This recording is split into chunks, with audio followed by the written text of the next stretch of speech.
ಕೇಂದ್ರ ಹಣಕಾಸು ಸಚಿವೆ ನಿರ್ಮಲಾ ಸೀತಾರಾಮನ್ ಅವರು 2025-26ನೇ ಸಾಲಿನ ಹಣಕಾಸು ಬಜೆಟ್ ಅನ್ನು ಮಂಡಿಸಿದ್ದಾರೆ.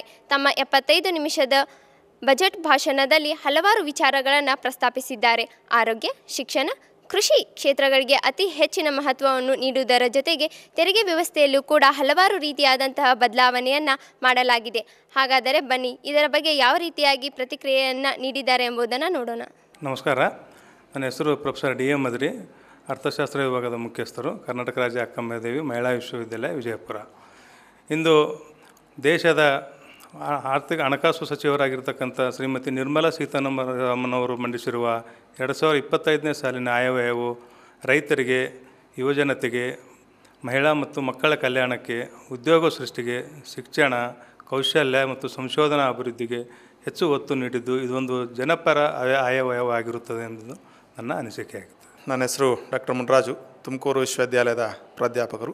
2025ನೇ ಸಾಲಿನ ಬಜೆಟ್ ಒಟ್ಟಾರೆ ವಿಶ್ಲೇಷಣೆ ಹೇಳಿದ್ರೆ, ಸರ್ಕಾರ ಈ ವರ್ಷ ಶಿಕ್ಷಣ, ಉದ್ಯೋಗ, ಕೌಶಲ್ಯಾಭಿವೃದ್ಧಿ ಮೂಲಕ ಯುವಜನತೆಯ ಭವಿಷ್ಯವನ್ನು ಮುಂದಿನ ವರ್ಷಗಳಲ್ಲಿ ಉತ್ತಮಗೊಳಿಸುವಂತಹ ದೃಷ್ಟಿಯಿಂದ ಬಜೆಟನ್ನು ಮಂಡಿಸಿದೆ. ಸರ್ಕಾರ ದೇಶದ ಆರ್ಥಿಕತೆಯನ್ನು ಮೇಲೆತ್ತುವಂತಹ ಒಂದು ಯೋಜನೆಗಳನ್ನು, ತಂತ್ರಜ್ಞಾನದ ಮೂಲಕ ಅಭಿವೃದ್ಧಿಯನ್ನು ಸಾಧಿಸುವ ಡಿಜಿಟಲೀಕರಣದಂತಹ ಒಂದು ಯೋಜನೆಗಳು, ಮಹಿಳಾ ಸಬಲೀಕರಣವನ್ನು ಸಮರ್ಥಗೊಳಿಸುವಂತಹ ಒಂದು ಯೋಜನೆಗಳ ಮೂಲಕ ಸರ್ಕಾರ ಕೃಷಿ, ಕೈಗಾರಿಕೆ ಹಾಗೂ ಸೇವಾ ವಲಯಕ್ಕೆ ತನ್ನದೇ ಆದಂತಹ ಆದ್ಯತೆಗಳ ಮೂಲಕ ಮತ್ತು ಇಡೀ ವಿಶ್ವದ ಆರ್ಥಿಕತೆಯಲ್ಲಿ ಬಹುದೊಡ್ಡ ಆರ್ಥಿಕತೆಯನ್ನು ಮಂಡಿಸಬೇಕು ಅನ್ನುವಂತಹ ಒಂದು ಮೇಲೆತ್ತುವಂತಹ ಒಂದು ದೃಷ್ಟಿಕೋನದಿಂದ ಸರ್ಕಾರ ಈ ಬಜೆಟ್ ಸಾಮಾನ್ಯರ ಒಂದು ಮಟ್ಟಕ್ಕೆ ಬಜೆಟನ್ನು ಮಂಡನೆ ಮಾಡಿದೆ ಅಂತ ಹೇಳ್ತಾ ಇದೆ. ನಮಸ್ಕಾರ, ನನ್ನ ಹೆಸರು ಡಾಕ್ಟರ್ ಸುರೇಶ್ ಕೆಪಿ, ಅರ್ಥಶಾಸ್ತ್ರದ ಸಹಾಯಕ ಪ್ರಾಧ್ಯಾಪಕರು, ಕರ್ನಾಟಕ ರಾಜ್ಯ ಅಕ್ಕಮಹಾದೇವಿ ಮಹಿಳಾ ವಿಶ್ವವಿದ್ಯಾಲಯ ವಿಜಯಪುರ. ನೂತನವಾಗಿ ಕೇಂದ್ರ ಹಣಕಾಸು ಸಚಿವರಾದಂಥ ಶ್ರೀಮತಿ ನಿರ್ಮಲಾ ಸೀತಾರಾಮನ್ ಅವರು 2025 ಮತ್ತು 26ನೇ ಸಾಲಿನ ಬಡ್ಜೆಟ್ ಮಂಡಿಸಿದ್ದು ಇದೊಂದು ಅತ್ಯುನ್ನತವಾದಂತಹ ಮತ್ತು ಸಾಮಾನ್ಯ ಜನಪರರ ಬಡ್ಜೆಟ್ ಆಗಿದ್ದು, ಮೂಲಭೂತವಾಗಿ ಉದ್ಯೋಗ ಸೃಷ್ಟಿಗೆ ಮತ್ತು ನಿರುದ್ಯೋಗ ನಿವಾರಣೆಗೆ ಮತ್ತು ಸುಸ್ಥಿರ ಅಭಿವೃದ್ಧಿಯ ನಿಟ್ಟಿನಲ್ಲಿ ಈ ಒಂದು ಬಡ್ಜೆಟ್ ಆಗಿದ್ದು, ಮೂಲಭೂತವಾಗಿ ಪ್ರಮುಖವಾಗಿ ಅದರಲ್ಲೂ ಸಹ ನಿರುದ್ಯೋಗವನ್ನು ನಿವಾರಣೆಗೂ ಹಾಗೆ ಹಣದುಬ್ಬರವನ್ನು ನಿಯಂತ್ರಣದಲ್ಲಿಟ್ಕೊಂಡು ಮತ್ತು ಹಣಕಾಸಿನ ಡಿಫಿಸಿಟನ್ನು ಕೊರತೆಯ ಒಂದು ಸರಿದೂಗಿಸುವುದರ ಮೂಲಕ ಒಂದು ಅತ್ಯುತ್ತಮವಾದ ಬಡ್ಜೆಟನ್ನು ಮಂಡಿಸಿದ್ದು ಇದು ಸಾಮಾನ್ಯ ಜನರಿಗೂ ಮತ್ತು ಎಲ್ಲ ವರ್ಗದಗಳನ್ನು ಒಳಗೊಳ್ಳುವಿಕೆ ಒಂದು ಬಡ್ಜೆಟ್ ಆಗಿದ್ದು ಅತ್ಯುತ್ತಮ ಮತ್ತು ಜನಪರ ಬಡ್ಜೆಟ್ ಆಗಿದೆ ಎಂದು ಹೇಳೋದಕ್ಕೆ ಇಷ್ಟಪಡ್ತೀನಿ. ನಮಸ್ಕಾರ. ನಾನು ಡಾಕ್ಟರ್ ಸತೀಶ್ ಪಾಟೀಲ್ ಅಂಥೇಳಿ, ರಾಜಕೀಯ ವಿಶ್ಲೇಷಕರು.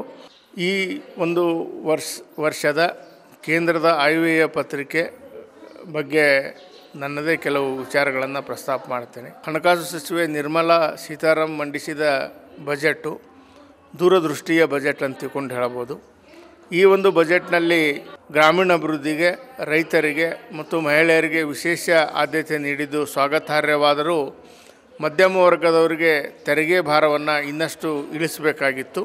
ಇವತ್ತು ರೈತರಿಗೆ 3 ಲಕ್ಷದಿಂದ 5 ಲಕ್ಷದವರೆಗೆ ಸಾಲ ವಿಸ್ತರಣೆ, ಗ್ರಾಮೀಣಾಭಿವೃದ್ಧಿ, ಅದರಲ್ಲಿ ವಿಶೇಷವಾಗಿ ಉದ್ಯೋಗ ಸೃಷ್ಟಿಯನ್ನು ಮಾಡಲಿಕ್ಕೆ ಕೇಂದ್ರ ಸರ್ಕಾರ ಈ ಬಾರಿ ಹಲವು ಯೋಜನೆಗಳನ್ನು ಹಮ್ಮಿಕೊಂಡಿದೆ.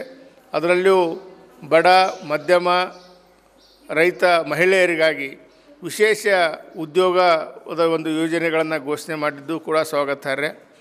ಒಟ್ಟಿನಲ್ಲಿ ಎಲ್ಲ ವಲಯ, ಎಲ್ಲ ವರ್ಗದ ಜನರನ್ನು ಗಮನದಲ್ಲಿಟ್ಕೊಂಡು ಯೋಜನೆಯನ್ನು ರೂಪಿಸಿದ್ದು, ಅದರಲ್ಲೂ SC ST ಮಹಿಳೆಯರಿಗೆ ಉದ್ಯೋಗ ಕೈಗೊಳ್ಳಲು 2 ಕೋಟಿವರೆಗೂ ಸಾಲ ಸೌಲಭ್ಯ ಒದಗಿಸುವುದು, ಮಹಿಳೆಯರ ಸಬಲೀಕರಣಕ್ಕಾಗಿ ಯೋಜನೆಗಳನ್ನು ಘೋಷಿಸಿದ್ದು ಕೂಡ ಕೆಲವೊಂದು ಹೊಸ ಯೋಜನೆಗಳು ಬಂದರೂ ಕೂಡ ಅವು ಹಳೆಯ ಯೋಜನೆಗಳ ಮುಂದುವರೆದ ಭಾಗವೇ ಅಂತ ತಿಳ್ಕೊಂಡು ಹೇಳಬಹುದು. ಯಾಕಂದರೆ ಈಗ ಗ್ರಾಮೀಣ NRIG ಗ್ರಾಮೀಣ ಉದ್ಯೋಗ ಖಾತ್ರಿ ಯೋಜನೆಯ ಮುಂದುವರೆದ ಭಾಗವಾಗೇ ಗ್ರಾಮೀಣ ಮಹಿಳೆಯರಿಗೆ ಉದ್ಯೋಗದ ಒಂದು ಪ್ರಸ್ತಾವನೆಯನ್ನು ಮಾಡಿದ್ದಾರೆ. ಒಟ್ಟಿನಲ್ಲಿ ಯೋಜನೆಗಳು ಕೇವಲ ಘೋಷಣೆ ಆಗಬಾರ್ದು, ಅವು ಪ್ರಾಯೋಗಿಕವಾಗಿ ಅನುಷ್ಠಾನಕ್ಕೆ ಬಂದು ಅದರ ಒಂದು ಉದ್ದೇಶ ಸಫಲತೆಯನ್ನು ಪಡೆಯಬೇಕು, ಅದರಿಂದ ಜನರಿಗೆ ಅನುಕೂಲ ಆಗಬೇಕಂತಕೊಂಡು ನನ್ನ ಅಭಿಪ್ರಾಯನ ಹೇಳಿ. ನನ್ನ ಹೆಸರು ಕಾವೇರಿ ಕೊಳಗೆರೆ ಅಂತ, ನಮ್ಮದು ಎಕನಾಮಿಕ್ ಡಿಪಾರ್ಟ್ಮೆಂಟು.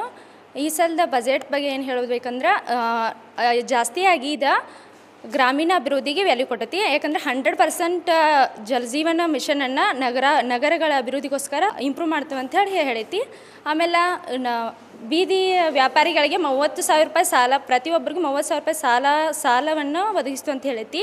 ಈ ಸಲದ ಬಜೆಟ್ ನೋಡಿದ್ರೆ ಹೋದ ಸಲಕ್ಕಿಂತಲೂ ಈ ಸಲ ಅಂದ್ರೆ ಆದಾಯವನ್ನು ಉಳಿಸ್ಕೊಳ್ಬೋದು ಅಂತ ಏನು ಹೇಳೋಕ್ಕಾಗಲ್ಲ.